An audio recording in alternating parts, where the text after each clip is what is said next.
Hello, hello, hello. My name is Brandi Bynum, and I serve as the program manager for the Department of Homeland Security's Blue Campaign.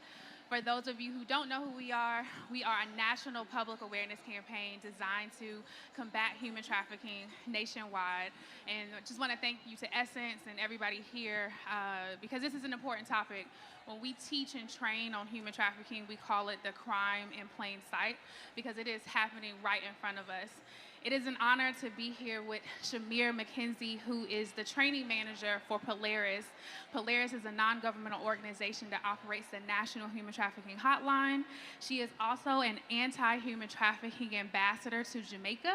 And finally, if not enough, the CEO of Sungate Foundation. So we are going to have a conversation today because the call to action really is to learn more about what human trafficking is, how to spot it, and then how to properly report. And so I have some questions for Shamere, so I invite you to the room to just learn more about what human trafficking is. So before we jump into the questions, human trafficking is the use of force, fraud, or coercion to obtain some type of commercial sex act or labor. And so we want to make sure we know that because it is definitely gets confused in the media. So Shamere, my first question for you is, what do people need to know about potential traffickers, how they groom individuals for commercial sex or labor exploitation, and what does grooming look like? Thank you so much for that question, Brandi. Hello, everyone, and thank you to Essence and the Global Black Economic Forum for having us. When we're talking about human trafficking and how traffickers operate, they are very calculated. Human traffickers are master manipulators, so they target specific individuals, they assess their vulnerabilities, and they prey upon whatever that vulnerability is, right? So if it's someone that's looking for love, they're going to exploit that. If it's someone that's homeless, that's looking for housing, they're going to exploit that. So whatever that vulnerability is, they're going to exploit that. And that grooming process, traffickers don't jump out and say, hey, I'm the big bad trafficker, come with me, I'm going to do these things. They are very charismatic, right? They get to know you. They get to know what that vulnerability is. They get you to trust them. And once you trust them, then they flip, right? So that grooming process is not as scary as we see in the movies where we're thinking, oh, this is a horrible person, I should know better. They get to know you, they befriend you and get you to trust them. And then whatever that vulnerability is, they exploit that. Thank you, Shamere. And we also know that grooming doesn't just happen like with the snap of a finger, right? Yeah. Like it can take a long time, weeks, months, maybe years, because like you said, traffickers really want to gain that trust of their potential victim. So my next question is, we know anyone can be a victim of human trafficking, any race, nationality, ethnicity, but some people are more at risk, right? So can we talk about what those vulnerabilities are, the risks that make individuals and communities more susceptible to human trafficking? Let me repeat what Brandi said. Anyone can be a victim of trafficking. Anyone can be a victim of trafficking. And I know some of you may say, well, I raised my kids with good Christian morals and principles, so my child can't be trafficked. But we all have vulnerabilities, right? And specific populations are more targeted, right? Our young people are more targeted because your brain doesn't fully develop until you're about 24, 25 years old, right? Guess who also knows that?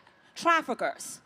And so because they know our youth will not always make a rational decision, they target them, they prey on them, right? You have individuals from the LGBTQ community that are also specifically targeted. Individuals who may run away from home. And when we're talking about individuals who run away, it's important to understand that these individuals may be running from something that's happening in the home, or they may be running to something where someone is dangling that carrot in front of them to make things a little bit more attractive, to entice them to go with them. We have individuals who may be a part of a disaster, a national disaster, or political unrest, where your back is against the wall and these traffickers come and they present an opportunity that seems too good to be true. And when your back is against the wall and you need resources and you don't have access to resources, this trafficker will come. And he will paint this picture as he is a god and he can get you access to these resources. And you not knowing and not really thinking, because you're in a tight spot and you're in a tight situation, you're going to believe this person. So there are a number of populations, immigrants, undocumented individuals in our country that don't know the laws of the land. Right? Traffickers tend to exploit that, right? They pretend to be omnipotent. They're untouchable. They're everywhere. And then they create this climate of fear also for their victims. So, but I'm going into another question, so let me hold that thought. Thank you, Shamere, for talking about those vulnerabilities that make some communities more vulnerable than others. Something when I'm doing a lot of trainings and teachings nationwide is that why don't the victims just leave, right? Especially because there's this perception of freedom of movement when victims are in their exploitation situations. So can we talk about, for those who are people unfamiliar with human trafficking, what they often say that they can't just leave. What is your response to those people who ask that question? You know, I've been doing this work for 13 years, and I remember the first time someone asked me that question, why don't victims leave? And I remember getting offended, right? And I remember saying, well, if they had the resources and they knew how to, they would just leave. I thought it was a dumb question. But as I began to grow and learn, I understand that that is a really valid question when someone really doesn't understand the scope and the lay of the land of human trafficking. The number one reason victims don't leave is fear. And that fear takes several forms. It could be fear of retaliation from the trafficker, because when you are being enslaved and someone physically hurts you and they tell you, if you don't obey my rules and regulations, what just happened to you can be worse, and if you should leave, that can be worse, you're going to believe that person, right? And so fear, victims oftentimes don't know their location, right? So they don't know where to run to. They don't know what resources are available in their community, right? They don't trust people, because here it is, I just trust someone that is now physically and psychologically abusing me. So that trust, if there was any trust that existed, this man done crushed that, man or woman, because it's important to note that women are traffickers too. It's not just men, right? And it's also important to note that when we're talking about victims, boys are victims too. It's not just girls, right? So victims don't leave because of fear. They don't believe that people will believe their story. Look at the society in which we're in right now when we hear stories of people coming forward about their sexual abuse. And we have questions. Is it true? Did this really happen? Why are they coming forward now? And if as a society we continue to ask those questions when victims come forward, we are further harming and allowing this crime to go beneath surface. We should be willing to assist victims, believe them that what they have experienced is true, and get them connected to some resources. Thank you, Shamere. So this goes to my next question, because we know that the trends and how traffickers are grooming their victims and reaching their victims changes over the years. And the federal government has been in the human trafficking space for a little over 20 years. So as an expert trainer and advocate, can you talk about how you've seen the sex trafficking trends evolve in recent years? So it was in the year 2000. Do y'all remember the year 2000? Y2K, the refrigerator was supposed to stop working, all of that.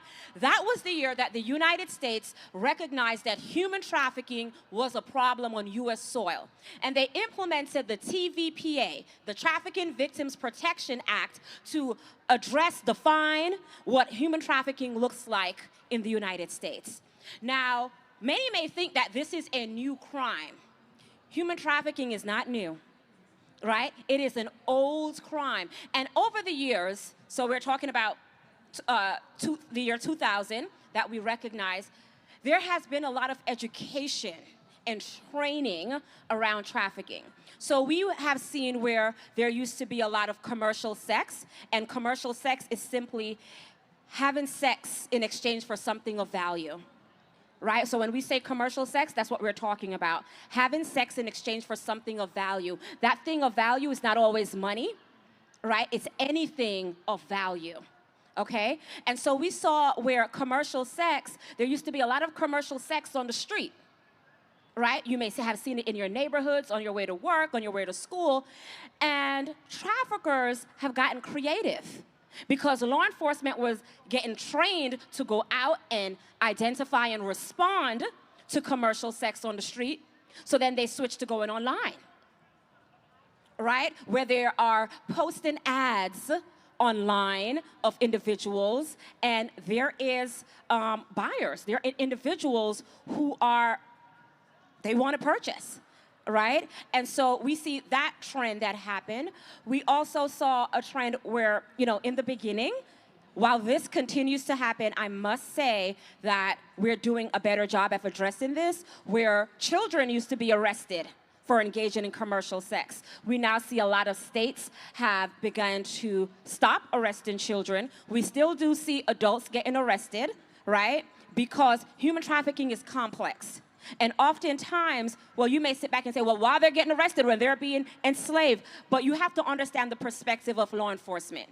They are seeing a crime, what they know is a crime, and so they have to do that investigation to get to the root of the matter. And most of the times when I've trained prosecutors and law enforcement, they may have that initial arrest, but then they drop the charges or they'll let the victims go. So we've seen some trends like that. We've also seen where there are more resources that are available. In 2000, there wasn't a national human trafficking hotline, right? In 2007, right, under the Department of Health and Human Services, Polaris Project, that was their former name, began to operate the National Human Trafficking Hotline. You guys may have seen this number traveling here in the airport. It's on the highways. That number is 888-3737,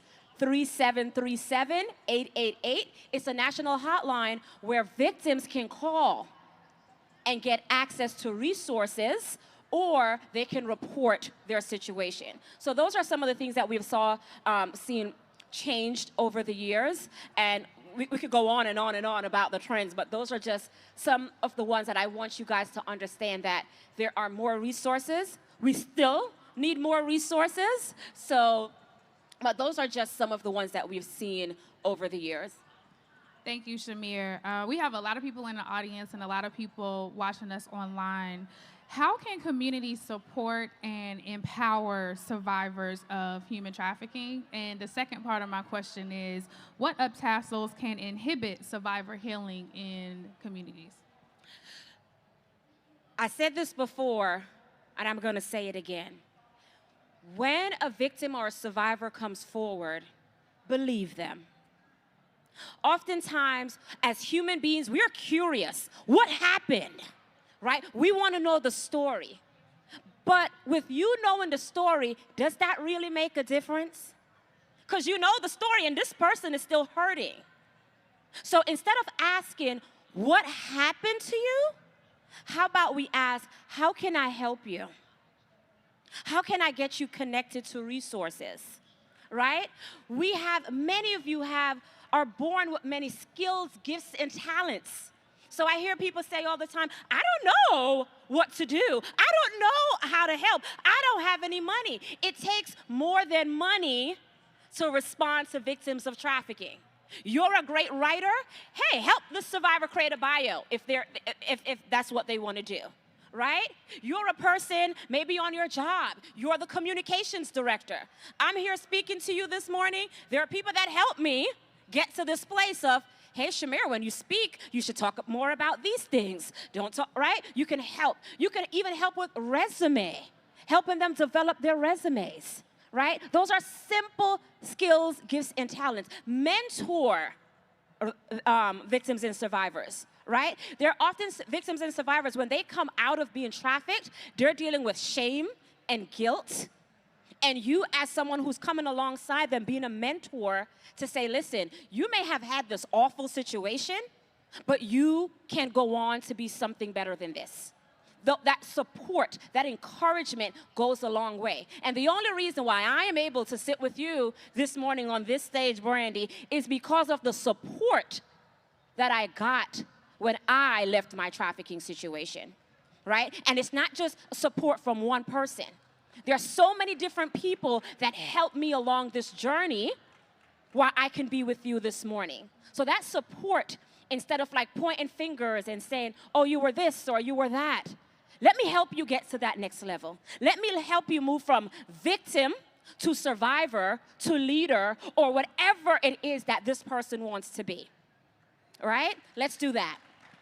Thank you, Shamere. And we also talk about education, right? So I mentioned that we're the Blue Campaign, and we're federally funded at the Department of Homeland Security, and we do trainings and education and awareness events across the country, right? We will come into your community, and we will teach you about what human trafficking is, the indicators, and how to properly support. We have a ton of free resources on our website, dhs.gov Blue Campaign. We have a booth here today, and so we are here to help wherever you are in whatever part of the US of A and the territories. We want you to make sure that you're educated and equipped to be able to identify a victim and properly support. So that leads me into my next question. When we talk about social media and online exploitation, we know that that is one of the big ways that traffickers are reaching their victims, right? I've talked to a lot of our victim assistance specialists and forensic interviewers, and we've seen a lot of young people getting groomed on social media, on online platforms, in gaming. Can you talk about the role that social media and online platforms play in exposing youth to potential exploitation? So boom, the internet happened, right? Y'all remember the days of AOL dialing up? Right, we're going on. And so the internet happened, but were we taught about being safe on the internet? Right?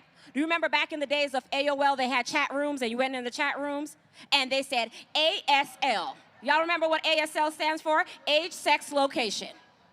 And we would just give people our information. We did not have any conversation about the harm where you give people your age, sex, and location on the internet. And guess what? Traffickers saw that.